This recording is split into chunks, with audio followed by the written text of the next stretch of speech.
to steal from Ryan. Young Henny got something to say. Young Hendrix want to talk to you niggas. He want to get active. He got some shit to. He got some sports to get off his chest. He got some opinions, some thoughts. We're about to start a new episode of ASOS, and I think this is episode number 103. See? Damn. 104. Every time when you motherfuckers host, y'all just it's 104, ain't it? It's 102. It's 102. Stop but going on. But it feels like 103. It doesn't because it's not. Oh no, the next episode's a Jeezy episode, right? Okay. You're right. Thug motivation. I got you. Okay. Yeah. All right. Okay. All right. So we're gonna get to the shits. And I want to start by talking about the game of the year. What everybody's billing as the new Tom Brady versus Peyton Manning, essentially, with the Chiefs and the Bills. Chiefs I thought we were talking about Burrow and Tannehill. I like that Tannehill. For those who might have missed it, maybe you were in a coma. I don't know. But the Chiefs came out victorious in overtime. There are a lot of like storylines came out of that game alone. Like, are Mahomes and Allen the best two quarterbacks in the league? Do they need to change the overtime rules? And it's just and so much more. And so I want to start with my favorite, Ryan, because let's talk about him because it's his sadness. And he's a Bills fan and them bitches lost. And it made me so fucking happy. So Ryan, please start. Tell us how you feel. And they lost because of you. They lost because of you, because you jumped on board, you cocksucker, and you brought that Washington loser energy to Buffalo. That's fucked up. So I haven't been able to watch or like any sports media all week. I haven't gone on the ESPN.com. I just got The Athletic last week. Haven't read it this week. You deleted yourself off the ASOS group text thread. Yeah. I was trying to mute everybody because everybody was fucking texting me, and I was like, I saw it. Like I saw it here. We were checking on you, bro. Oh, thank you. I appreciate that. Yeah, but I was like, I was just muting everyone. So I can't turn my phone off. What if my father calls and he's in trouble? But look, I've never had a problem with the overtime rules until this particular affected game. You. Well, no, because usually that's how it usually works. If you look at most of the overtime games this year, there was one tie and the rest were won on field goals, right? So it's never, you very rarely have two super potent offenses out there who are performing this way. I just, look, if the Bills had gotten the ball first and we had gone down and scored a touchdown, I've been like, overtime rules great. But the fact that both quarterbacks don't get the ball in their hands, I think it's something that needs to be looked at. I don't know how you do that. Maybe it's 1st to 8 or something like that. But I think it's something that needs to be looked at. Look, I am devastated we lost, but goddamn, if that's the next 10 years, 12, 15 years of the Bills, I feel pretty good about it. It never really is, though.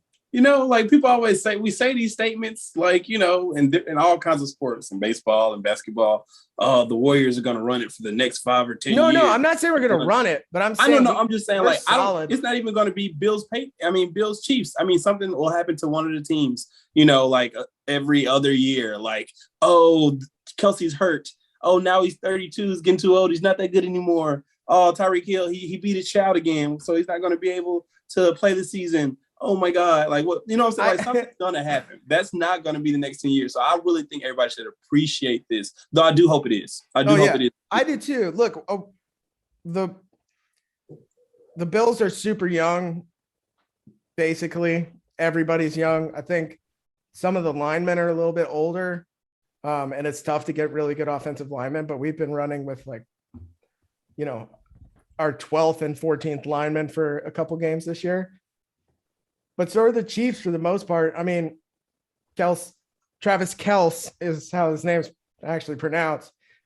He's getting up there. But if you look at the tight ends that are coming in now, Not that he can be exactly replaced, but I'm sure Andy Reid is already looking at, the 17-year-olds coming, going into college, like that one might be it.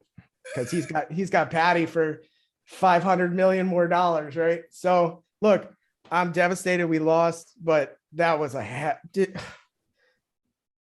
man. Gabriel Davis shook his college friend out of his shoes. That's his college friend? I didn't know that. Yeah, they went to the same college. He said he was going to shake him out of his shoes too. I mean, 4 touchdowns, 200 yards. Like Josh Allen has fucking ice in his veins. We just came up short. But there was some animosity in that break. That break was nasty. It was such a physical move, but he didn't.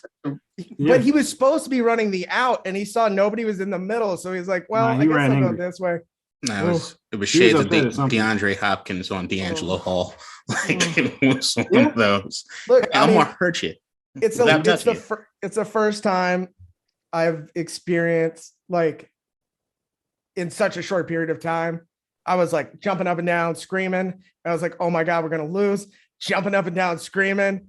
Tie ball game, and as soon as the coin flipped, I was like, 13 seconds, bro. We ain't stopping them. I mean, but the Bills got the ball back with under a minute. So like it's the defenses were gassed.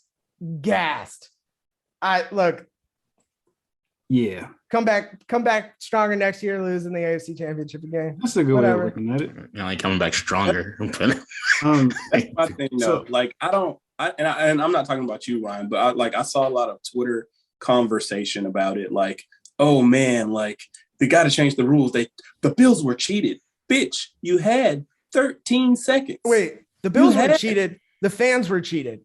As a fan, I would have wanted to watch. I would have wanted to watch them battle it out in overtime as opposed to one drive, it's over. You'd expect whoever got that ball first was probably going to score a touchdown. Yeah. So I'm not necessarily wanting college rules because I think that might be college rules are perfect. But because if you don't score, if they score a touchdown, you get the ball, you don't score, game's over, right? But at least the other quarterback has a chance to touch the ball. So look, I'm obviously devastated, but look, nah, it was you can't do that just because of the fact that that was an awesome game. You don't want to have 7 overtime games. Yes, I do. If the offenses are that good, as a person watching it, you have to adjust everybody's contract. Wait, in the NBA, are you saying it doesn't go to 5 or 6 overtimes? They just stop it. It's different. Different kind of physicality. Football is a contact sport. Right. Or a collision sport. Sorry. Maybe you start on the 30 and you make it red zone defense. Don't matter. Any play in football is more injury prone than anything else in any of the sport. Or you just do it for the playoffs. I don't know what they're going to do. They need to take a look at it. I'm not the expert. Like when you talk about changing the rules, right? They had this the Ravens and the Eagles. Yeah. What was it? Last year or in 2021 after the last season postseason, they asked to change the overtime rules, right? Mm-hmm. They had this thing called the spot and choose, which is like you flip the coin and then whoever wins gets to choose either to take the ball or choose where the ball is placed. So it's like, all right, if I win the coin flip and I want the ball, the other team could choose to put me at the 1. Okay. Or if I say like, all right, you know what? Instead of getting the ball, I want the spotted or whatever. And I choose a 15 and then the other team has to figure it out. That part was cool. But then they said either 2 options to have a 10-minute sudden death or a 7.5 or 7.5 minute quarter where they just goes until the clock runs out. I'd rather it be a 10-minute quarter where until the clock runs out. I'm cool with that. I'm just saying we get unpaid college kids to do it. No.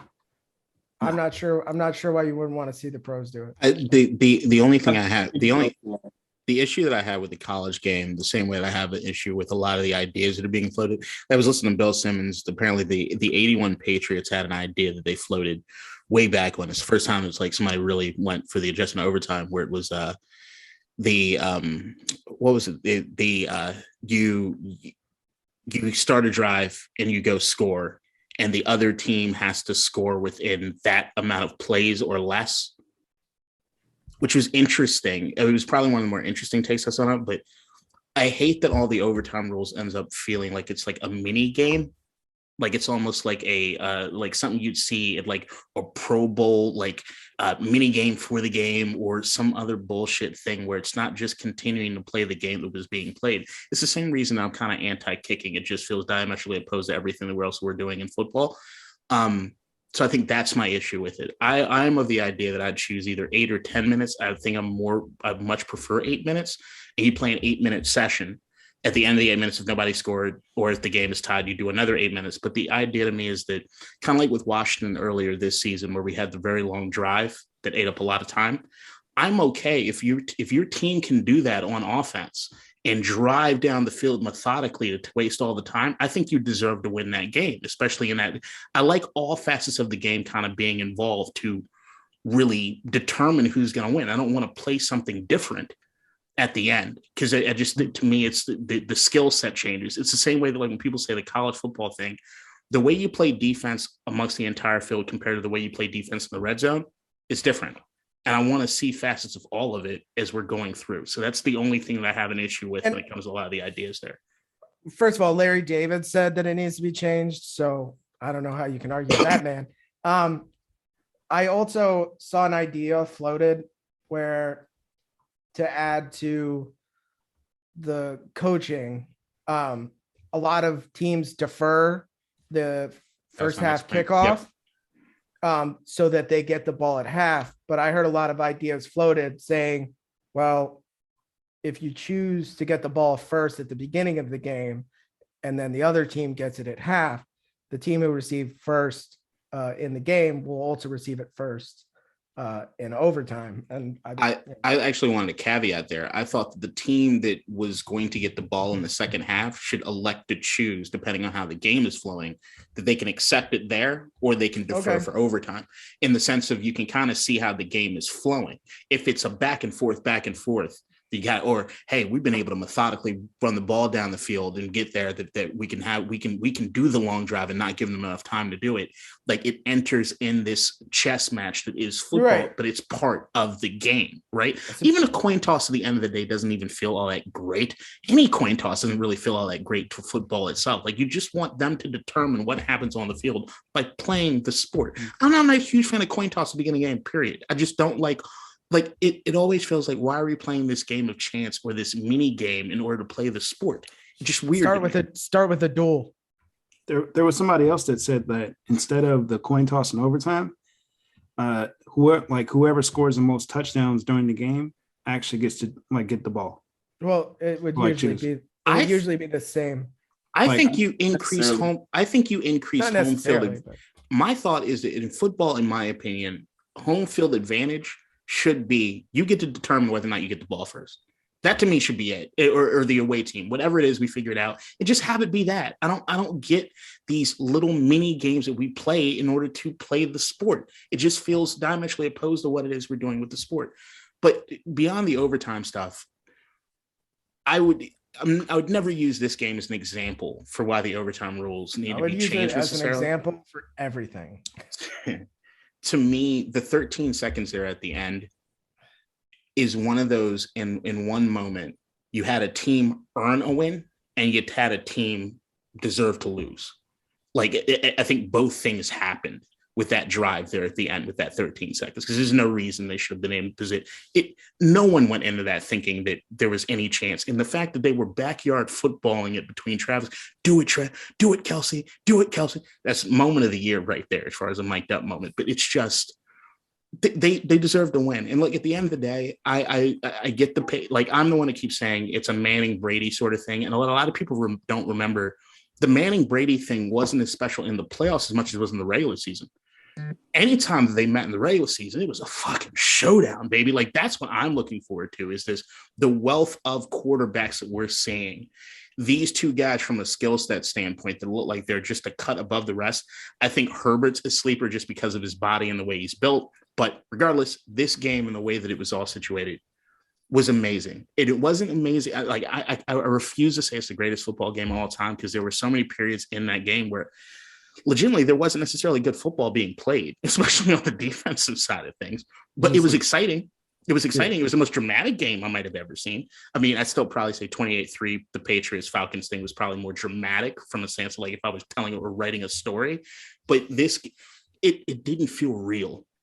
Like at the end of the game, it just didn't even feel real. Like if somebody wrote this, you'd say, "Get the fuck out of here." It was mad. Well, you touched on something, and so I want to like expand on something that you said. You mentioned Herbert, and you talked about the future of the QB. So that's our next topic, basically. I wanted to hit on that, projecting the best QBs in the league, basically kind of moving forward. First, I'll start with this. And I just want a quick answer, and then I'll let you guys kind of expand on your points. Are we going to go back to some of the other playoff games at all before we go to the picks? Yes. Yeah. Okay. All right. Just making sure. Cool. We'll do the divisional round thoughts right after this topic.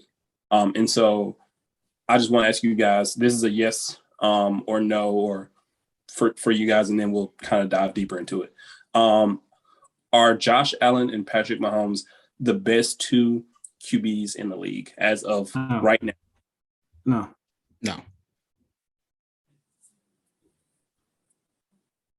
I mean, Tom Brady's still kicking. He hasn't retired yet, so. Yeah, that's kind of my Patrick Mahomes to me is number one. Aaron Rodgers is still there too. I don't think Aaron Rodgers even on the level right now. Okay. He missed Lazard wide open. Wide open. They should still be playing. Aaron is who I thought he was. They are who we thought they were. I don't want to hear shit. This is my time to say Aaron's who I so thought we he got was. No from you, Ryan? I just because Tom's still in the league, it's 1, 2, and 3. I think Tom's ahead of Josh.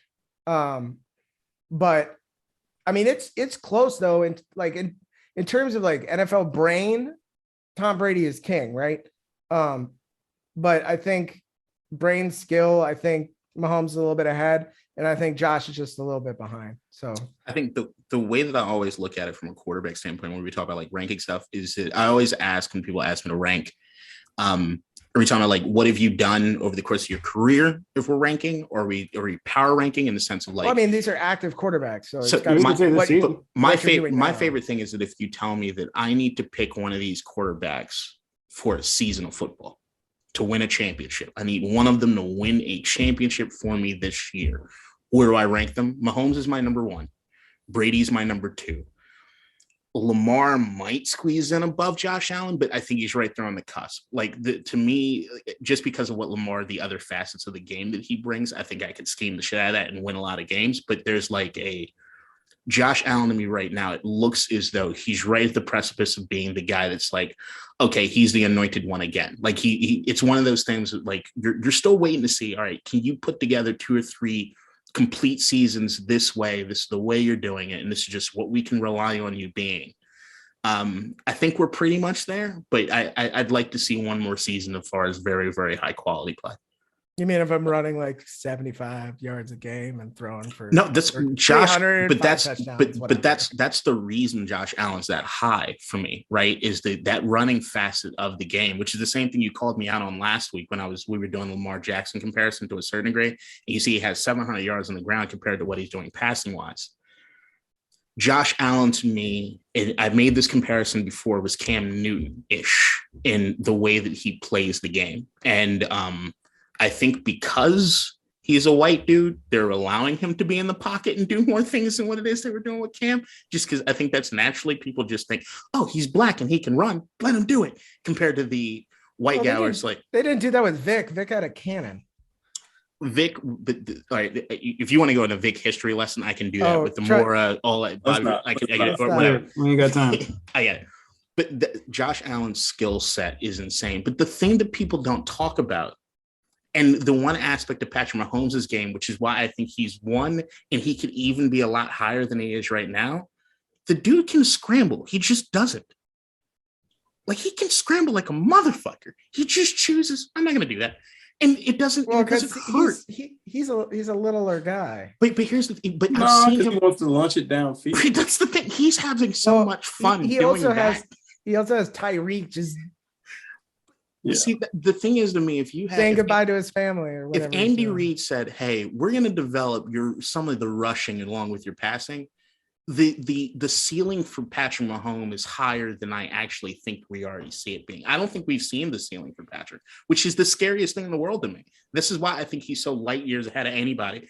After he won the Super Bowl, I already put it in stone. I think when it's all said and done, he's going to be in the conversation for GOAT. He's just so young. And you talk about like Tom Brady had that decade period where he wasn't wearing shit. I just look at Mahomes and be like, when is that going to slow down? Yeah. So Patrick, I want to see what happens after the cap hits happen. Okay. So you're talking about projection, James, and so I want to go to you first now. And so guys, give me this kind of quickly, but basically, let's say Tom retires, right? Let's say Tom retires. Give me your top 5 QBs starting at the beginning of next season. Who are you projecting to be basically the top 5 by the end of the season, basically? By the end of next season? By the end of next season, who will be what are your top 5 QBs? And I'll help you guys. Everybody's healthy. Yeah, everybody's healthy. Everybody's healthy. And, just everything works out, hopefully, fine for everybody as far as their health of their offensive lines and things like that. Dylon. Okay. All right. So quick list since you didn't give me time for this one. I'm gonna say number 1's Patrick. Okay. Number 2 is a toss-up to me between Allen and Rodgers. Okay. I think that's fair. Then 4 and 5 is going to be between Herbert and Burrow. Okay. Like I would pick Lamar, but you don't have to. Like he doesn't have, no, I'm saying let me explain why I didn't. Because like he's the next up to me, but it's like he doesn't have the weapons that the other two have. And I could easily see Lamar creep in front of Burrow, because if they don't fix the offensive line, he's going to get killed. So, like, Burrow can have a great year, but he's not going to finish the season. Yeah, okay. Ryan, go. Yeah, for me, it's Patrick Mahomes. I'm going to put Josh Allen ahead of Aaron because Aaron's a fraud. And then I think I'm going to go Mahomes, Josh Allen, then I'm going to go Lamar, then I'm going to go Aaron, and then I'm going to go Herbert. I think Burrow is sitting at 6th. Very well by next week, he could be at 3rd. That kid has ice in his veins too. But I just like, I'm doing this as who would I want my quarterback to be, right? Who do I think, given, his team's healthy and they're healthy, who has the best shot at getting you the farthest? That's where I'd put them. I think Joe Burrow throwing for 500 yards every game is probably not a reality, but also we've only seen him really healthy for the last, 8 games of this year from the broken leg. So he very well could pop up there. Herbert could drop because sometimes he has some accuracy and consistencies and he doesn't rush enough. But like, I think Aaron Rodgers could very well be number 10 by this time next year if he's still playing football, because you just can't trust him. Right? You can't trust him in the playoffs. And if you're a good quarterback and I want you on my team, I can't trust you in the playoffs. What's the fucking point? So I'm sorry. If anything changed after this last playoff game with anybody's opinion on Aaron Rodgers, you just haven't fucking been paying attention. Nothing has changed. He's the same fucking guy. Here's the thing. And I mean, I think a lot of people who are fans of teams are guilty of this, right? So your quarterback has 8 great games, right? And you're like, this is the dude that Washington has done this a fucking billion times. And then they fall apart in the playoffs, right? But then you switch quarterbacks, right? You have 2 years and you're like, oh, Collins is done. We're bringing in, I don't know. We fall apart before the playoffs, just saying. Right. The thing is, Aaron Rodgers has been doing this consistently for 14 years now, with one exception. Like it's not the exception. It is the rule that he chokes. I'm telling you, it's just anybody that used to come from my head with the Aaron Rodgers takes, I'm keeping that exact same energy. That's it. The way that I'm doing this is top 5 based on the end of last year from power ranking how their seasons went. is kind of the way I'm going to answer this. And because I told you I got a lot of different caveats when it comes to a top 5 list. Okay. Number 1, I'm going Mahomes. Number 2, Russell Wilson. Number 3. Wait, I thought you said it was based on that last season win. I'm saying he said at the end of next season, right? Oh, okay, I'm supposed to end the top Okay. 5. Where's If you Russell look at, I don't give a shit. Russell was hurt like a motherfucker. And if you look at his stats when he finally started getting healthy again, the dude can fucking play. There's just a matter of he was not healthy for a good portion this year. And when Washington was playing Russ and you could just tell he's a shell of himself, he's not good when he's hurt. And if you give him an offseason to recover, I think he's in there. I know I might be a little overzealous for putting him number 2. I just think he's going to have a hell of a comeback season next year. Just a little. Probably. Zealous. I wouldn't say over, but you're least zealous right now, dude. Number 3, Lamar Jackson. Number 4, Josh Allen. And number 5, Joe Burrow. I think as much as Herbert's good, I think we're still got to see a few more seasons of him consistently being that. If we're like in a vacuum right now, looking at those 2 years of draft classes, it is insane. Yep. Like what I wish we didn't open our prison boxes. What wonderful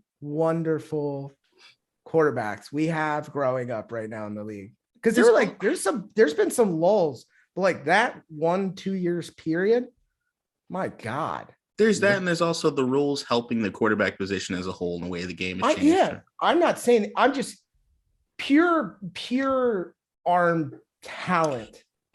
Pure football brain. I think it's outside of that. Like the things to me that have changed when it comes to the quarterback position that are interesting to me is the tale of 2 things. Number 1, the physical freaks, which just happened overall when it comes to football. I think the first time I really paid attention was Sean Taylor, where you're talking about a 6'something, 200-something pound guy who could run like a 4.3. Yeah. It was like, have you seen the chickens that they're feeding these children? When you get Calvin Johnson who comes in, it's like, this guy shouldn't exist as a human. Justin Herbert and Josh Allen and even Cam Newton shouldn't exist.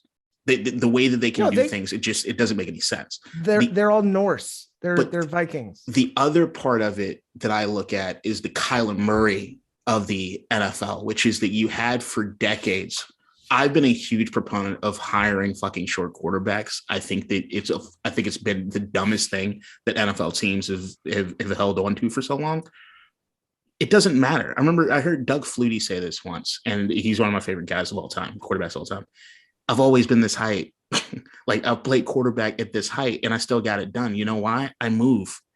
Like I'm going to move out of the pocket. I'm going to move so I can see what it is. And you're starting to see Russell Wilson, Kyler Murray, the guys that are shorter that can move around, baseball backgrounds, can just zip that ball out there. We're giving a bunch of guys a shot that usually don't get the shot. And that to me has been a really interesting. And Kyler Murray, Drew Brees, for a little guy, has a fucking cannon. I don't think Drew Brees to some degree. Yeah. Sorry, he never really moved like that, but yeah. Right. That was the thing with Drew is he didn't move. Because he's short. Yeah, he was short. And also another part to go on your point, Kid, is the fact that colleges are running pro offenses now. So a lot of quarterbacks are coming into league like ready compared to before. It's really the opposite though. Like the pros are running college offenses because like colleges have been running that. Well, I mean, the pros are hiring college coaches. That's the thing that people aren't talking about. Thank you so goddamn much, Keem, for saying that shit. Is that this spread offense bullshit that I don't like? Offense? I don't like this shit is something. It's like what the West Coast offense used to be. It's not this exactly. It's not this. Like we used to spread out and do the short game when it came to the West Coast, but you can't say that that's what Kansas City does. They run a vertical fucking passing game out of shotgun and spread. They're just launching. This feels like Oregon or Hawaii that used to do like crazy shit in college football where everybody was like, whoa, guys. But now if you can't touch the quarterback, you can barely touch a receiver. Why not throw it up? It's 4 verticals with a guy underneath that runs a 3.9. I'm still waiting. I'm still like the same way that I think that's a college play. The way that I think Steph Curry broke run a vertical. The way that I thought Steph Curry broke the NBA in the sense of what the 3-point shot is doing. I'm still waiting for the coach to say, you know what? We're going to throw a 50-50 ball every fucking play. Because if I don't get then I'm probably going to get pass interference. And like the field position, like to me, there needs to be some guy that comes out and be like, on third down, run goes. We're gonna have a fucking trips bunch, run goes. If one of you don't come down with the football, just make sure they get their hands on you. And I think it could be a legitimate option with the way that the NFL is running. They'd have meetings about that. Really quick. I want to say basically. Oh yeah, who are your 5? My top 5 would be kind of similar to a combination of Ryan's and K-Dot's. I go 1 Mahomes, 2 Allen. Same shit I said, but fuck my list. It's not like it's like, you know what? Yeah, Ryan and K-Dot. That's my list. I don't know. I'm gonna say the same shit you said, but nah. 1 Mahomes, 2 Allen. Number 3. Watches the same shit I said too. He's trying not to wake his baby. 3 Lamar, 4 Rodgers, and 5 Russell Wilson. All right. So yeah, we got 2. Okay. You Russ believers. I'm a non-believer. You said He was my MVP said. And I do think he played hurt. And I also think if we're factoring in help and coaching, I factored that into my rankings because if you give, I don't know, if you give Allen, Tyreek Hill, and Kelsey, what does he do with them? If you give him Lamar, hey, you putting. I would fucking love an offense with Lamar and fucking Tyreek Hill. Run speed options all day. Lamar about to have AB. Run speed options all day. Turn him into Debo. Lamar's gonna have AB.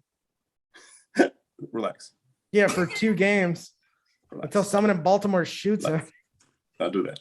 All right. AB, you got serious real quick. AB would be loved in Baltimore.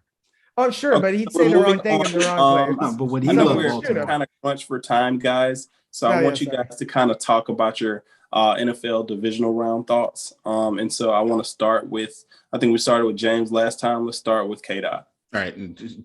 Cut me off when I need to be cut off. Yeah. Keep it quick. Shut the fuck up. All right, you're done. So, fuck you. Derrick Henry, I don't know why they didn't rush Freeman more to get Derrick. I know that they were just looking for Derrick to pop. It wasn't working. Freeman looked fresh. I don't understand why they didn't give him more carries. The Cincinnati Bengals are the fucking cardiac cats. I don't understand. They shouldn't still be winning games. They are still winning games. Anything's possible with Joe Burrow at quarterback, it looks like. The 49ers Packers games, Aaron Rodgers is who I thought he was. Always. Nothing has changed there. And the 49ers, like I said, going into these playoffs, are the scariest fucking team, period. Because no one wants to face them. They play old school football if they just find a way to get the job done. I understand people want to blame the Packers special teams, but the main thing was that defense. Aaron couldn't do shit, even though he did get tunnel vision. I only wanted to throw Devontae Adams, which is just one of his issues. Jimmy G just doesn't just enough. He doesn't necessarily win you the games, but he doesn't lose them for you. And that to me is a big part of what it is that they do offensively very, very, very, very well. Was there another game I'm missing? We already talked about the Bills. Rams Bucks. There was a point in time in the Rams Bucks game where Tom Brady was 1 of 7 with a pick. And I know that there was a little part of me that was like, this isn't how it ends, right? And I remember my girlfriend walked in and because we were watching TV in separate rooms. And she's like, all right, can we watch something else? This game's over. And I'm like, it ain't over. No, it's Tom. And she's like, what are you talking about? I was like, do you know in the Super Bowl, he was down 28-3 and he came back. She's like, do you think it's going to happen again? I'm like, yeah, maybe. And he fucking did that shit. Look, if Tom wants to go off into the sunset without having a Super Bowl, I think that's just a perfect way to do it. You did everything you could do, brother, to try to put your team back in position. It just was enough. And Matt Stafford, the anti-Aaron Rodgers, who is nothing but clutch. He is nothing but clutch. And he was my number 1 pick for Washington to go after last year. I love me some Matt Stafford. Even though he had his struggles at some point in LA, they are firing on all cylinders. And I love that team. And as much as we harp on the Tyreek Hills, the Cooper Kupp is coming into his own, and he is unguardable. White. Oh, okay, go ahead. You go, Ryan. Okay, so hold on. Is Cooper Kupp the first white wide receiver that we don't call Scrappy? I haven't heard anybody call him Scrappy yet.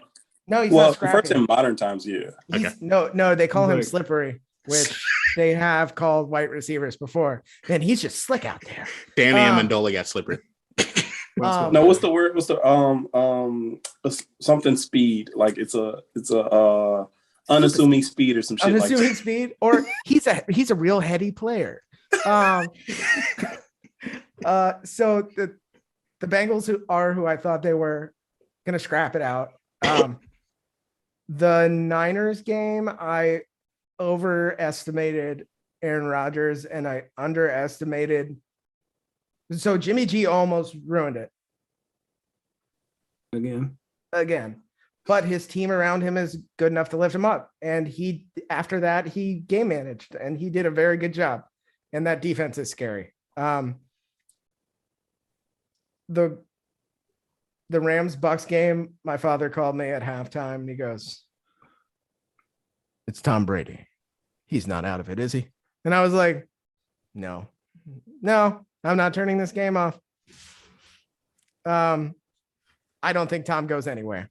I think we are all foolish if we think that Tom Brady, with his elastic muscles and ligaments and whatever the fuck else he's got going on, that he's been working on for 4,900 years or however old he is, if we think he's hanging it up on a loss like that, I think we've all lost our mind. The only way he does that is if Giselle says it's over. And he will probably say yes. That's what's going to happen. No, I don't think so. Because how miserable. Remember how happy Tom was last year when he won the Super Bowl? We got to see fun Tom. Do you know how bitter he'll be for the next 900 years of his life if she does not let him go walk off into the sunset with the Super Bowl? I can't. Let me go. So I think Tom is leaving, not just because of Giselle, but because of his kids.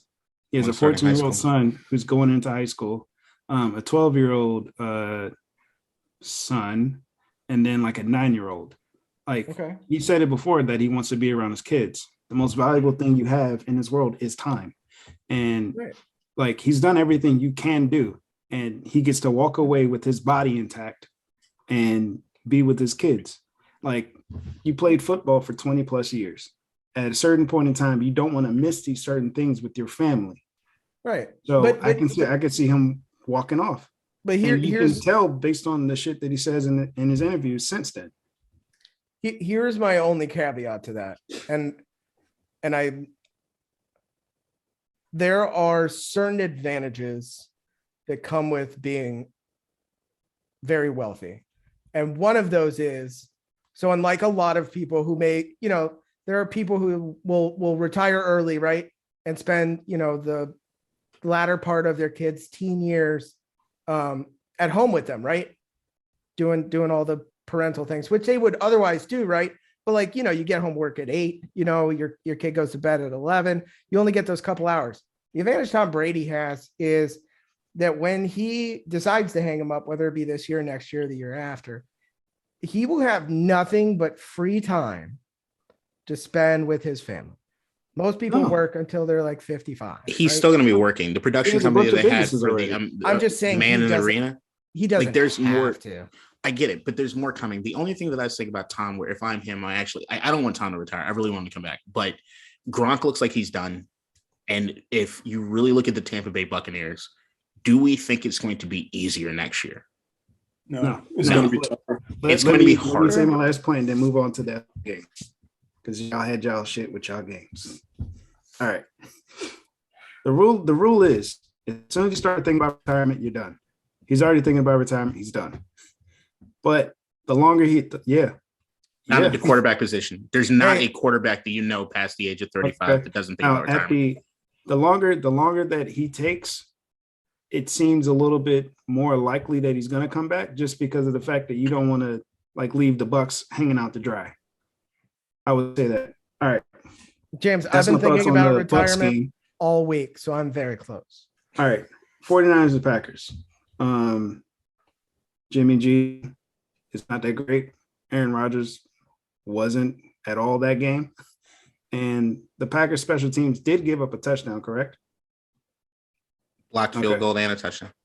Yeah. So that's like a 10-point swing. Mm-hmm. So that does mean something. But I mean, as a QB, you got to get it done. And you didn't get it done. Well, with the two-headed monster they had at running back. One of them got hurt. Three-headed monster. All right. Now the Bengals and Titans. Couple of thoughts.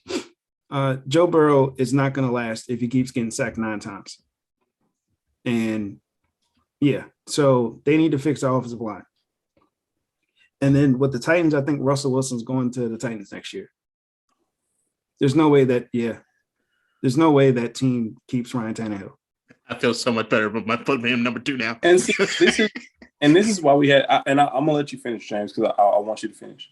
But this is why we had that quarterback talk, because if Rodgers goes to Denver, Russell goes to Tennessee, like the whole AFC, the best 8 quarterbacks in the league will be in the AFC, and that's just sick. And I don't want to. We don't have to expand on that right now because it's just speculation. I would be sick because we ain't got 1 8. And 2 of them will be in your division. I'm the only NFC guy here, right? No, 3, bro. 3. Huh? 3 of them. Rodgers, three. Mahomes, and Herbert. Like, what the fuck? Take all of them. Yeah. Okay. Go right ahead. Washington gets it with a 7-win season next year. Just playing. We'll lose some Super Bowls, but we need to dance, baby. All right. So yeah, that's my thought with that. Like, Tannehill is not good at all. I blame a lot. Well, he's good, but he's not great. He's not what you need. I blame a lot of the struggles of that game on game planning. So they were like, Derrick Henry's back, the King's back, right? He's gonna run for 150 yards, and then they got stopped, and the game plan all of a sudden turned to, oh shit, Ryan Tannehill's got to throw, right? It didn't start off well. He has the receivers to do it. It didn't start off well, but he actually was hitting his receivers okay. He made a couple of bad mistakes, but like AJ Brown was playing pretty well. But they just didn't have a run game until they put Freeman in, and then they put Derrick Henry back in. Like, it just didn't. It was bad game management. Tannehill had a bad game. You could say that. He's not a bad quarterback. Yeah, he's not a bad quarterback. Of course not. Can't. I wanted to talk about the Titans. I love the way AJ Brown catches the ball. Just got to say that. As a receiver, I respect the shit out of it. That's all. Can't catch with your body. What's next, Keem? Can I read, as we were talking about Tom, I just wanted to read this tweet that he did a little earlier when Ben did this. It sounded great. Ben defied the TB12 method in favor of the doesn't mice on it method his whole career and ended up an all-time great with 6 Pro Bowls and 2 Super Bowls. There's more than one way to bake a cake. You got to love Tom. And you got to love Ben. Ben, hell of a quarterback, Hall of Fame, first ballot, without question. Okay, well, we were going to transition into basically was that Brady's last game, but you guys kind of covered that. Yeah, we're good. So we'll skip that and we'll go straight to the game picks for this upcoming week. And so we can start with let's start with Chiefs. All right, Bengals and Chiefs. I have the Bengals. Who y'all got? I am going to pray the rosary or whatever people do. You're picking the Bengals. Stop for this fucking preamble. The Chiefs. They were my Super Bowl pick going into the season. Yeah. They're a much better team. It's just no. But here's the thing: the Bengals don't make sense. They don't make sense. Also, I will say beat the Chiefs already. That so did the Bills twice.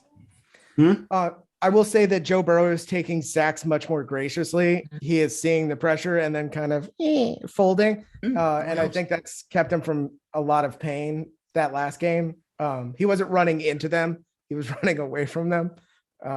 But it's going to be a close game because that defense looked little rocky against the Bills. Nobody's stopping Jamar Chase. Or T. Higgins. They're saying that I do really think I could see the Bengals winning. I do want to say that because Matthew Honey Badger is hurt, out with the concussion. He might play. He might not play, and that's like you said. You got to put Sorensen back there. Like Sorensen. If I'm the Bengals, I'm throwing the ball 50 times. If Honey Badger doesn't play, I'm throwing the ball 50 times, and you're going to have to pick your poison. Do you want to double chase? Or you want to let T. Higgins beat you? You want me to throw to Tyler Boyd? You want me to hit the tight end? I don't know how to pronounce his name, so I don't want to mess it up. It's Uzama. Or Mixon on the backfield. And so, or throw the ball to Joe Mixon, who can catch. Throwing it to him, yes. But still, pick your poison. Yeah, and it can get real dangerous for the Chiefs, but I'm still picking the Chiefs. But I see a scenario where they could win. I just don't think they will.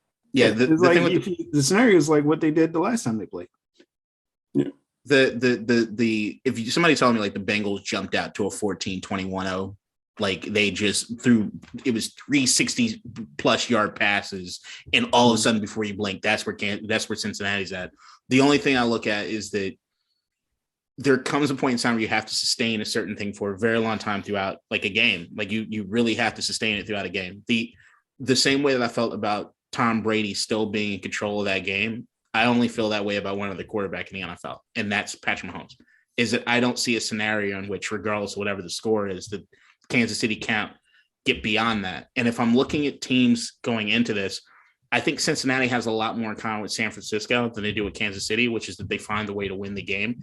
The win against Tennessee wasn't very pretty. I mean, but they did it. Like there were certain aspects of it, but when you look at the firepower that Kansas City had against like Buffalo's firepower and just being able to do that, I get that they have the guys, but can you consistently do that throughout the course of the entire game in playoff time in Arrowhead?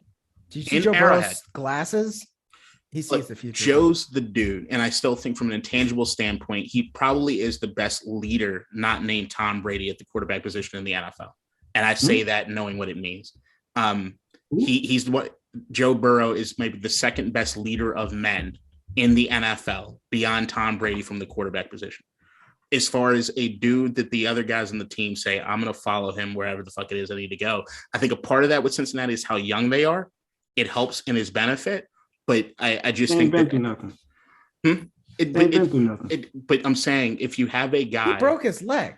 When you have a guy who the rest of the team says, when you have a guy who the rest of the team says, I'm going to follow him wherever, Joe Burrow elicits that better than he's got a natural ability to do so, unlike a lot of other guys who have to try to get it or burn it out. Name another guy at the quarterback position you think is a better leader than Joe Burrow, not named Tom Brady. I would throw Josh Allen in there, but that's about it.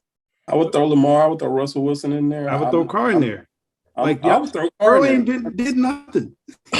You said leader of men. I think what you're citing is inspiration more than leadership. I think those are two different things for me. And I think he's the most, if you want to say he's the most inspirational guy, like great. Like I'll give you that. I think he's a natural leader. That's why I don't think he has to work at it. I think the moment that he walks into a room, that the way that he operates, he's got a Joe coolness about him that other guys don't have from an intangible standpoint. It doesn't feel like he's trying. Like when he walks into a room and the way that he talks to the other guys and the way that the dudes like look like they're going to go to war for him, it's an effortless thing with him. It's natural. And that's the thing is that you get a lot of guys like Russell Wilson, fairly good leader, but he tries so fucking hard to be a leader that it's like, life coach. Shit. Right? Like Joe Cool does not have a life coach. I think leadership to me is one that you follow. Also Joey B's sunglasses. TJ following good times or bad times? He ain't got to try. Like Joe Burrow's been in the league, what, 2 years? I said natural leader. He got natural. Natural time. in what he does. Tom Brady to me is the same we just thing. agree to disagree. Huh? That's fine. Yeah, we usually do. Who you got? I know. Who you got, Keem? You got the Chiefs? Yeah, I got Chiefs. Yeah, I wrote it down. All right, next game.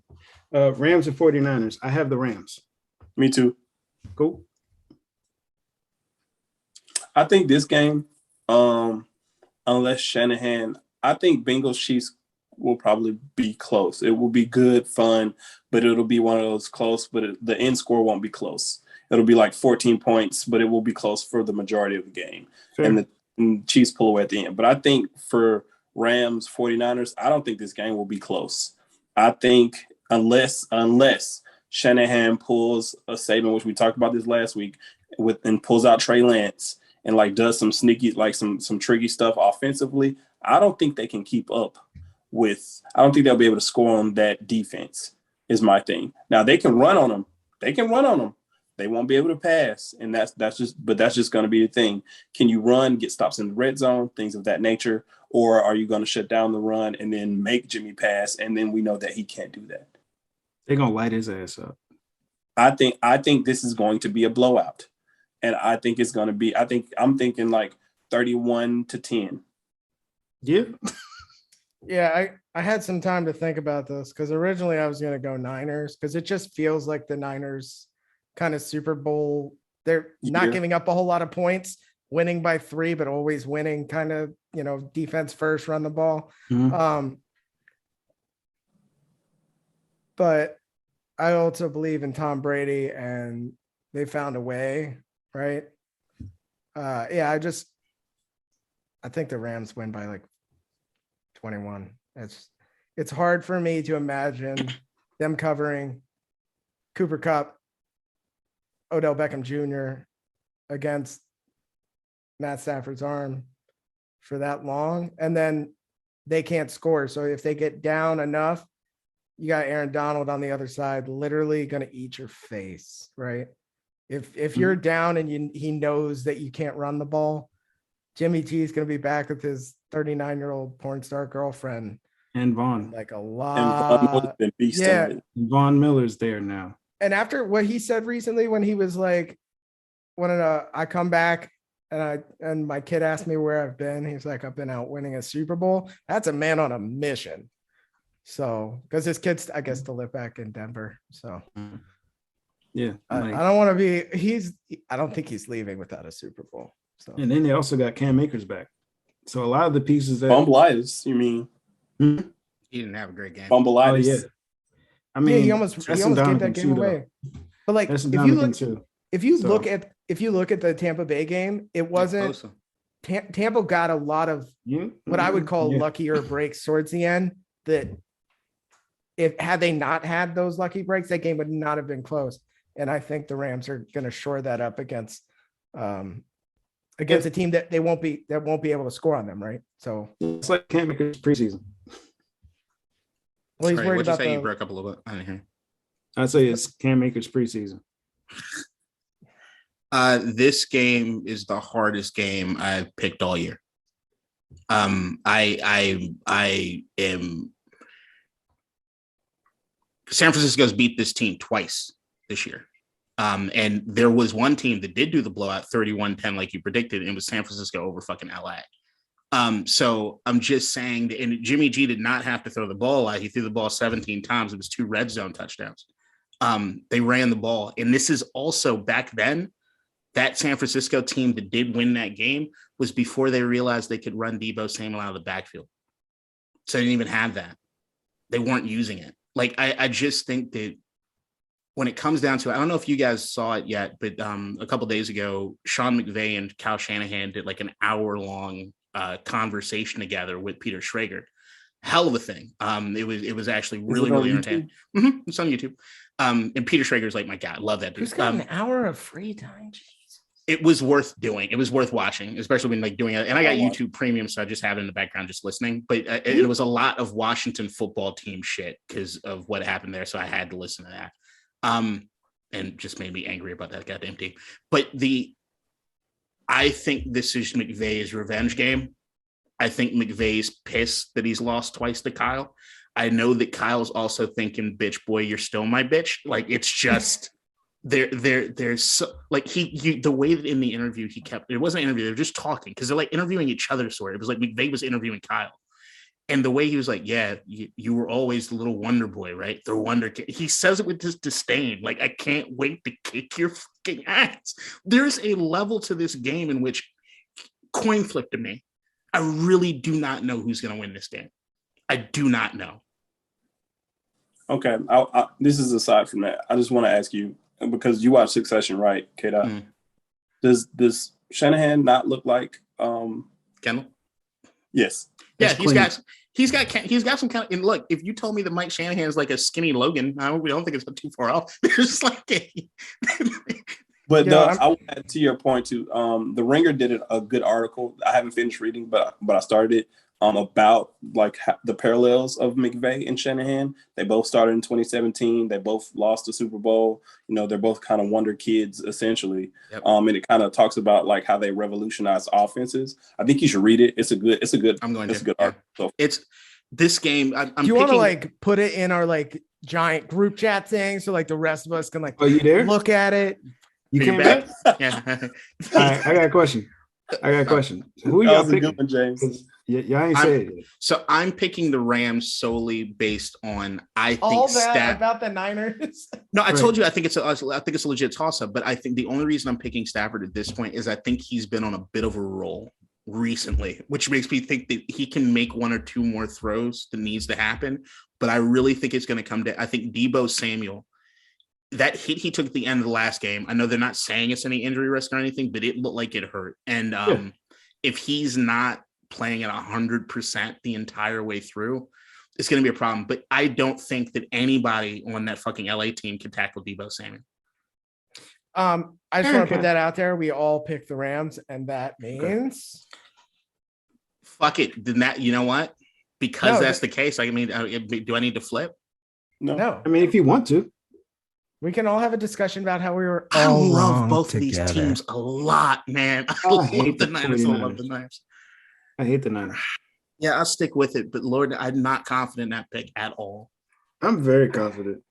And if I'm wrong, you can loop that back too.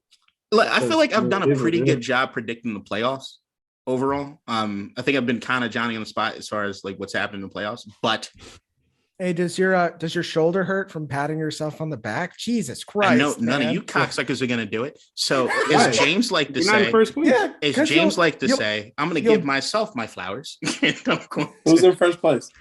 Me. I said playoffs. Bitch. Who's in last? Both of y'all. Both of y'all. Hey, you know what we're first in? Why you being wonderful. I'm just saying that, like, look, there's no caveat. James thoroughly whooped all of our asses to the point at which it seemed like he was cheating, to where we should go back and look at the tape to make sure he was making the picks he did. But I was proud of the comeback that I had in the season as it went on, and I just think I've been hotter in the playoffs. I can't wait for these games this weekend, man. I cannot fucking wait. You should check out. There's this thing next year called the second season, and it's fantasy football, but just for the playoffs. You should think about doing that. That's good. If you're a playoff picker, you can pick the guys, and you lose. So if the team loses, you lose the player that you pick for that team. I'm currently in first place in my league. As you know, I'll probably end up. I've never heard of this. I will definitely do. I will look at it. I'm fantasy footballed out. I ain't doing it. I mean, I have to do something while I'm sitting there in court waiting to be called that isn't scrolling through Twitter, because I get to the bottom and I'm like, well, I got nothing else to read now. What am I going to do? Read the news? Fuck off. I'll do it, just not with y'all. I'm done playing fantasy football with y'all. All right, guys. I got to go. All right. So let's wrap this up. Please check out our 15 and out on Barry Bonds. We were going to get into that now, but we did a 15 and out on it. I think Ryan has something to say. Talk about this. Is this final thoughts, or is this going to be my final thought? Ahead, Ryan. Okay, so we're going to go final thoughts. Go, Ryan. Final thoughts. So, jokester Ryan says that Pudge Rodriguez is the best baseball player of all time. Obviously, that's a joke. Is he maybe the best catcher of all time? Yes. That kid throws seeds. That being said, the Hall of Fame, the purpose of the Hall of Fame, it's actually written as you walk into the Hall of Fame, is to memorialize the greatest aspects of baseball, right? The greatest players. Barry Bonds never tested positive for PEDs ever. And Barry Bonds retired as the greatest baseball player ever, and he still is. They walked him with the bases loaded in the bottom of the 9th inning. For the Hall of Fame to say that was funny. They are there to memorialize the greatest players of baseball, and to leave out Barry Bonds when the entirety of the public, all of us, all know that he should be in there. Yep. It's a travesty. It's a shame. And the Giants should sign him to a one-day contract, so his Hall of Fame years start all over again. And then 10 years from now, all those fucking writers who didn't vote him in will be dead or retired. I'm not wishing death upon them. I'm just assuming they're 80. And he can be in there because Big Papi deserved it, right? Great player. But if I ever have kids, to try and explain to them why Barry Bonds is not in the Hall of Fame while I'm showing them 30-year-old VHSs of him mashing baseballs and having the highest WAR of all time, it'll be sad for me. And I'm sad for Barry Bonds. Roger Clemens, not care. Roger Clemens can suck my balls. Yeah, your kids aren't going to care about baseball. Oh, they will. No. I will make them or drown them in the tub. That's a terrible statement. You can drown someone in a half inch of water. It's not that hard. Anyway, who's going next? I can go. Bonds, Rodriguez, Sosa, McGuire, Palmeiro, Ramirez. 6 of the top 15 home run hitters. Not a single one is in. It's going to be a forgotten era, guys. So even though it's saved baseball. Save baseball, yeah. Yeah, no, I get it. It's saved baseball. They accepted the money too. I said that. They accepted all that money that was generated, but it's like, oh yeah, no. Like it yeah, and it is what it is. I finally started Euphoria last night, and I used to saw a lot of white penises. I used to say that like being around that shit. Are these separate or are these in the same thing? No, there are a lot of white people. It's been a Twitter thing, popular Twitter thing. It's a lot of white. I'm only one episode in, and I already saw more dick than I thought I would. But I will say one episode in. Ain't this about like some high school shit? Yeah, there's dicks in high school. Can we please title this episode? I saw more dick than I thought I would. Can we please? I thought I fucked around and was watching Game of Thrones. Like, how much dick did you were you expecting in this show? I wasn't expecting. I thought maybe I'd get like I see a man put a condom on his erect penis in the mirror. Hey, it's like, here. That's a good teaching. That's a good teaching moment, though. Safety is key. No, that's fair. It was. He did it. He did a textbook. The point that I was making. I used to tell my friends, the ones that have kids, Keem, you can kind of include yourself with this, that like seeing their kids was enough birth control for me because I'm like, I don't want this. Euphoria is straight up scaring the everlasting shit out of me. I don't know how anyone can raise a fucking teenager in this day and age. I know people are talking about like Euphoria is like way over the top or anything. Honestly, like once again, I'm really, really early in, but like people have told me I don't think it is. It's not that way over the top. People just act like their basic high school lives are the only kind of high school lives that have ever been. But like, it's really more of like a combination of like that preppy life, that hood life too. I've seen like not instances in which it's like all together. Like, okay, so maybe that's a bit much, but there are those stories individual for like each character in high schools across the world. That's Brendan, who's been on the podcast, who watches Euphoria. Me and him were talking about our high school experience and how in my high school in DC, I used to get a lot of private school parties. I remember like the first time I saw coke, first time I saw all that kind of shit, all that shit. It was always prevalent, but the only thing right now is that the pressure at which these kids are coming up with now is unlike anything that we had. I think the aspect of always being on, the fact that if motherfuckers had smartphones when I was coming up, I would not be here. I probably would have killed myself just because in the sense that somebody would have had something on me. I don't know how any of these kids nowadays end up being any sort of responsible or just sane adults.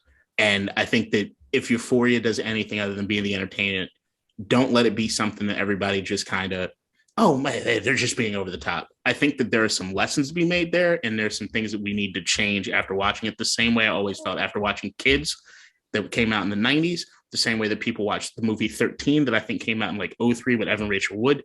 There are certain moments like this that happen that we need to stop saying, oh, this is just hyperbole and bullshit. There's some real shit and there's some thorough lines that we really need to start taking addressing going forward. Yeah, I've been off all social media except for Twitter for like 8 months now, 6 months, something like that. Never been happier. Yeah, it's a true thing.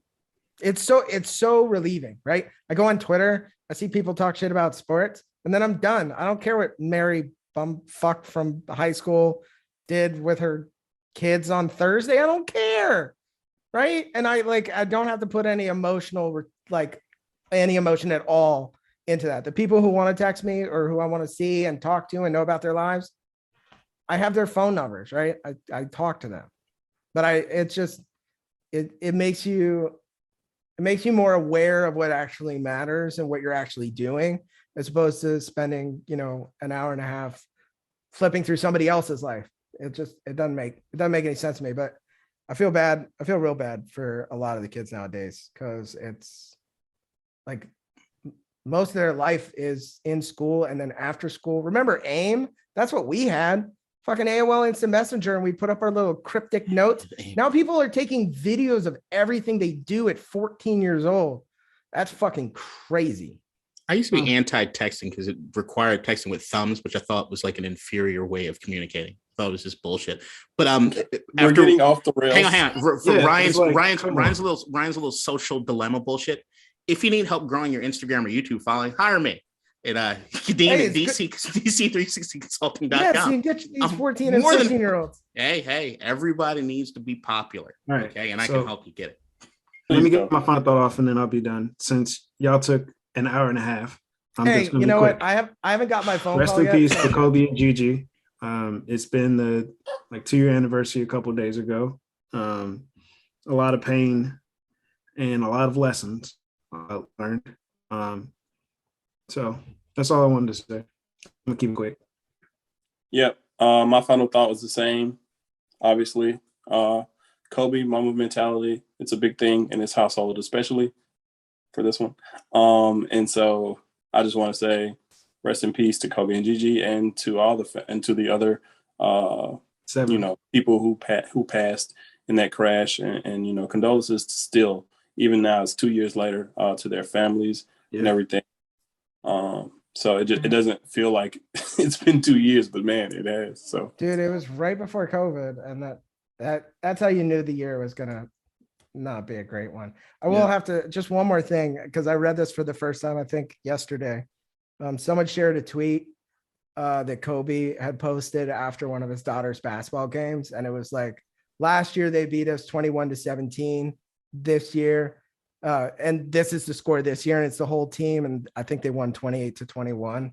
But no, they won. Yeah, the previous year they won 28-21, and then when they beat them this time, they won 127-28. Oh yeah, and he's like Mamba mentality at the end, and I was like, that's so awesome.